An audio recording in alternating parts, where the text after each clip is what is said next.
It's fair to say that Hot Toys make amazing products, but they don't always hit the mark.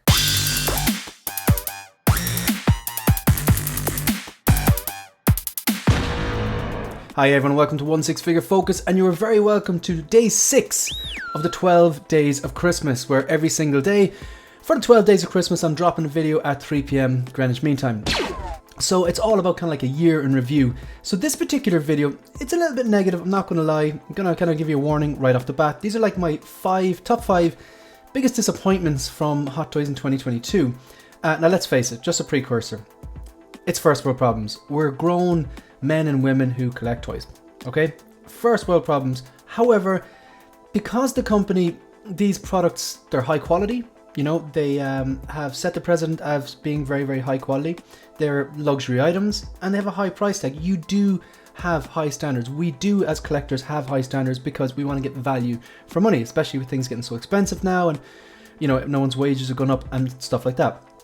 So these are my kind of top 5 biggest disappointments. Now, I'm not just going to say it's Armorized Deadpool or the Listerine Iron Man or some figure I have no interest in, because that's not really how it works. That's different tastes. The Listerine Iron Man mightn't be for me. Neon Tech mightn't be for me.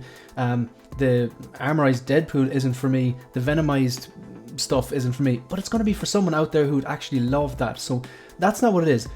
These are things I was invested in, that I had an interest in, or maybe even pre-ordered, but I was disappointed in. I think that's a bit more fair, because it wouldn't be fair just for me to say, oh, I was disappointed that they released that Venomized, you know, Iron Man, because it doesn't make any odds to me, because I was never going to get it. Alright, so coming in at number 5, Ahsoka Tano. I know what you're thinking, that's not released yet. Yeah, that's exactly my point. We're getting delays. They've got a little faster, but like, this is heavily delayed. Loki, heavily delayed, eventually came out. The Cable, heavily delayed, eventually came out. I think people are looking for that Wonder Woman 1984, heavily delayed. This particular figure I've had paid off for well over a year, and I'm really looking forward to it because it's a triple threat. Love the character Ahsoka, love the Mandalorian, the source material, and I love this version, this live action version, the Rosario Dawson. But a bit disappointing that it's not out, and the reason it's number 5 is because, look, it will come out, and I just hope it turns out good when it does. Alright, let's move on. Coming in number 4, Cable. I know what you're thinking. This figure's amazing. It is amazing. This photo's amazing, and this, if you display it like this, with the t-shirt, the vest, the poncho, and from that angle, covering up the joint in the right arm, it does look amazing. It's spoiler alert, I did a video like 2 or 3 days ago, I think it was like day 3, and it was in my top 5 figures of 2022, and I stand by that. However, I had this bought and paid for on Sideshow for $270, and that was based on the fact that I could pose it with numerous different looks. However, when the product was released and the blogger photos came out, it became really apparent that the body was actually a bit skinnier and the neck was longer, and it looked unsightly when you pose it without topless, basically, to show the biomechanical the biomechanical virus, which is disappointing because the arm looks good and the biomechanical virus eaten into the flesh looks good, but yeah, it just doesn't look good with its top on. It's too skinny. So I ended up cancelling it and deal hunting and finding it for a much cheaper price that I was much more comfortable paying. And in fairness, the thing is amazing. So minus that one gripe, and I think it's a fair gripe, because yes, we knew, like, I've no problem with the head sculpt. The head sculpt softened a bit, but it still looks like Josh Brolin as he appeared in Deadpool 2 as Cable. The accessories are great. The poncho's fantastic. Everything's good about this figure. It's just the neck is just a bit too long and it's just a bit too skinny. And one of the looks that influenced me and kind of enticed me to click that pre-order button was the look without the poncho, without the t-shirt, without the vest, topless, showing off that virus. I think that was really cool, but I just think it came out too skinny. It wasn't like the prototype. There was a gap there. All right. So coming in at number 3, both the Black Widows, to be honest. If you've been following my channel, you know I have 2 lists. A pre-order list, figures that I've pre-ordered, and then a wish list, figures that have an interest in and I'm just waiting for one reason or another. Maybe it's financial, or maybe I'm waiting to see the head sculpt, or maybe I'm waiting to see if they'd fix something that was shown in the prototype, because Doc is a perfect example. I was never going to get Doc. I'm not the biggest Back to the Future fan. And it looked exactly like it did in the prototype. So therefore, I think if you get it in hand and it looks exactly like it did in the prototype, the time to be complaining was like a year or 18 months ago when the prototype images dropped. But with figures like this, the Black Widow, the black suit, I don't have a Black Widow in my collection. I wanted one. I think the black suit with the gold is very, very reminiscent from the comic books. I thought the head sculpt in the prototype image was very good. The accessories, everything proportions. I was really, really happy with the prototype. But I just thought, I'm going to hold off and see if they nail that head sculpt, and I don't think they did. And then I thought maybe there was some hope with the snowsuit, and I don't think they did either. I think the heads look a bit bigger on both releases. I don't think it looks like Scarlett Johansson, and just my opinion. And I'm a bit disappointed because I did want one version. I was looking forward to getting that black suit and maybe possibly pairing it up with Yelena if they look good. But no, look, I just have to write that one off, and that's it. So first world problems. At number 2, I have an interest in this figure. I've ordered this figure. Now, I hadn't ordered the figure, and I've been holding off because it's been delayed, and I wanted to see what it would look like. And the first figure I saw, like a lot of people, was that image on the top left. Now, we know that that's just someone who took the figure out of the box, took the phone, took a photo, and basically the phone's acting like a fisheye lens there, distorting the proportion and pushing that hairline back further than it actually is.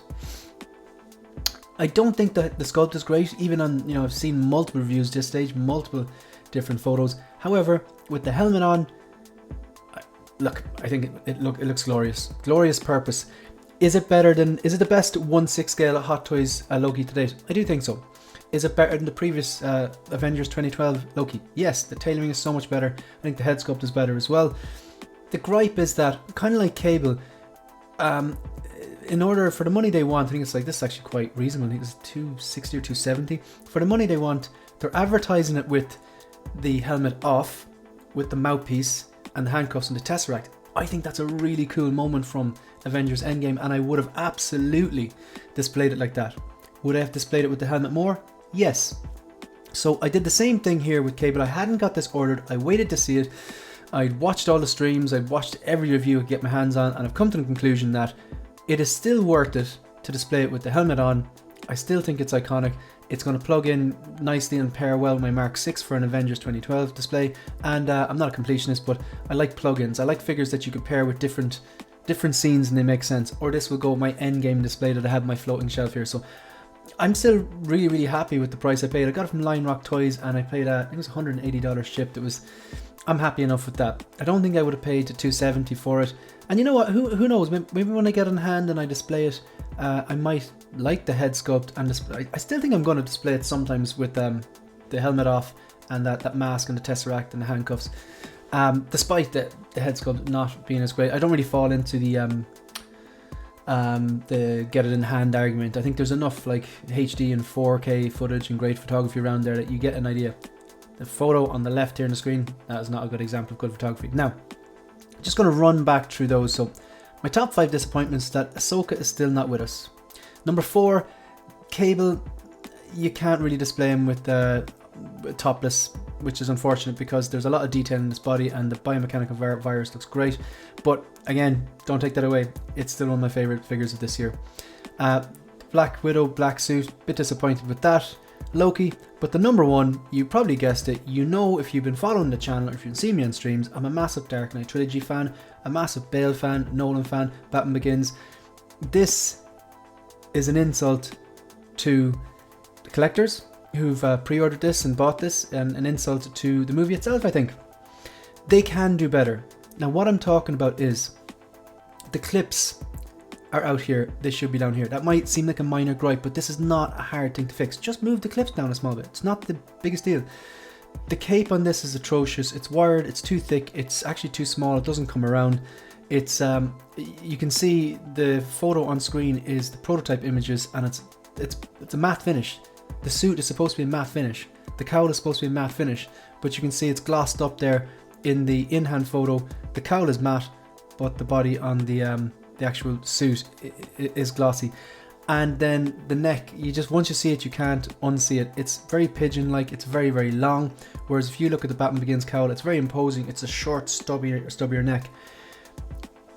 it's disappointing because I don't think any of those things are particularly hard to fix. Anyway, apologies for the slightly negative video, but Hot Toys are an amazing company. They make amazing products, but sometimes they do hit the mark, and I think that if people just accept it and, you know, vote with their wallet and support this, they're not going to improve. So this one here, I'm glad I kept this on the wish list because I was waiting to see if they'd fix them, because this is a Doc Brown situation. It's exactly as it appeared on the prototype, apart from the gloss. In fairness, the prototype is matte here and the in-hand is gloss, but all the other things, the clips, oh sorry, actually the cape, they made the cape look pretty damn good in the prototype images, but the clips, they're the same as the prototype, the cowl, same as the prototype. So it's a bit disappointing, and I don't think this figure comes with the grapnel gun. Shout out to D Knight who pointed it out. I thought that was bizarre. Anyway, they're my top 5 Hot Toys disappointments or Hot Toys misses of 2022. If you want to support the channel, like the video, subscribe to the channel and leave a comment. Let me know if you're picking this one up or not, or let me know if you're picking any of these up or not, or let me know what was your biggest disappointment of from Hot Toys from 2022. Also follow me on Instagram and on Twitter. That's it. That's the end of the video. See you in the next one. Good luck.